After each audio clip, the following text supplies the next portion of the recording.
Hello folks, this is Nate Paulson from Paulson Wealth Management with an educational economic update for February of 2017.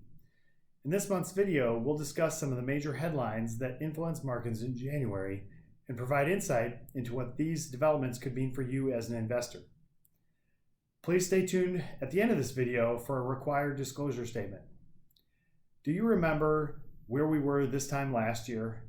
In January of 2016, the markets were in a slide and filled with volatility. In fact, fears about China's economy contributed to the S&P 500 and Dow experiencing their worst ever 5-day beginning of a year.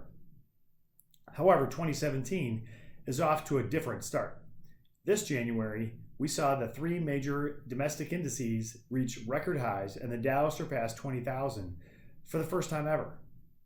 We also learned in January that personal income increased by 0.3% in December, slightly below expectations, but enough to push income up 3.5% for 2016.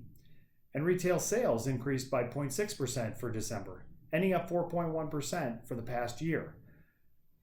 Right now, we are also well into corporate earnings season, and many reports are beating expectations on the revenue side as well as profits.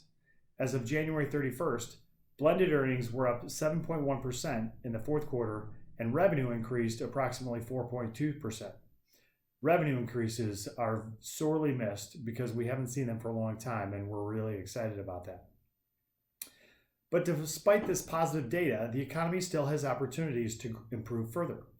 In January, we learned that gross domestic product, or GDP, lagged in the fourth quarter of 2016, showing 1.9% growth compared to the third quarter's 3.5% growth. As of this first estimate, real GDP increased by a total of 1.6% throughout 2016.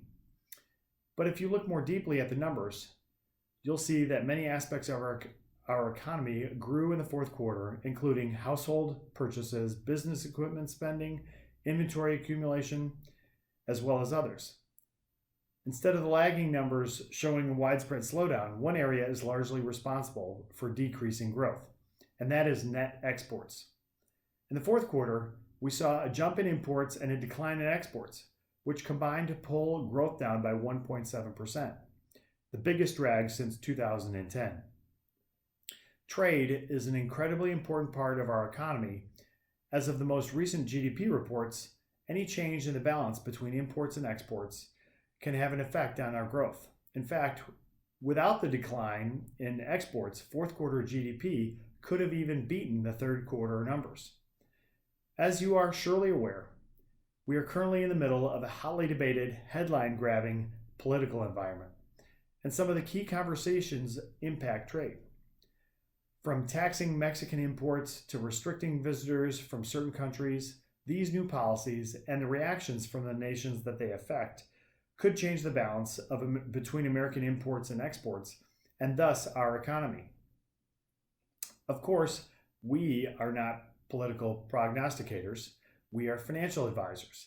So while we continually monitor and pay attention to these new policy developments, our focus remains on looking at the fundamentals of our economy and what's happening there.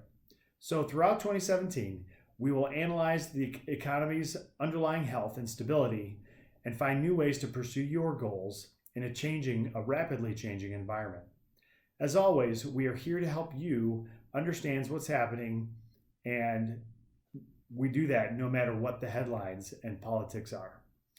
That's it for this month's Educational Economic Update. Again, this is Nate Paulson for Paulson Wealth Management, signing off for the month of February 2017. Just as a reminder, nothing we talk about here is a recommendation. So if you'd like to get advice on your personal financial situation, please call us at 630-517-2950 and we'd be happy to talk.